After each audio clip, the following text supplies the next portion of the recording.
ପାଟଣା ଡାକ୍ତରଖାନାରେ ରୋଗୀଙ୍କୁ ଫଳ ବଣ୍ଟନ କଲା କ୍ଷିତିଜ୍ୟୋତି ଆଶ୍ରମ।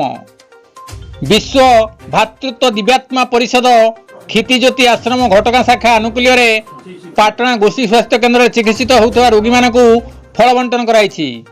ଏଥିରେ ସମାଜସେବୀ ତଥା ପୂର୍ବତନ block chairman engineer Bidyadhar Das ମୁଖ୍ୟ ଅତିଥି ଏବଂ ସାମ୍ବାଦିକ ନୃସିଂହ ସିଂ, ପାଟନା ପ୍ରେସ କ୍ଲବ ସମ୍ପାଦକ ବିଜୟରତ୍ନ ପତି ଓ ଶିବନାରାୟଣ ମିଶ୍ର ସମ୍ମାନିତ ଅତିଥି ରୂପେ ଯୋଗଦେଇ ରୋଗୀମାନଙ୍କୁ ସେଓ, କମଳା, ଡାଳିମ୍ବ, କଦଳୀ ଓ ନାକା ଇତ୍ୟାଦି ପ୍ରଦାନ କରିଥିଲେ।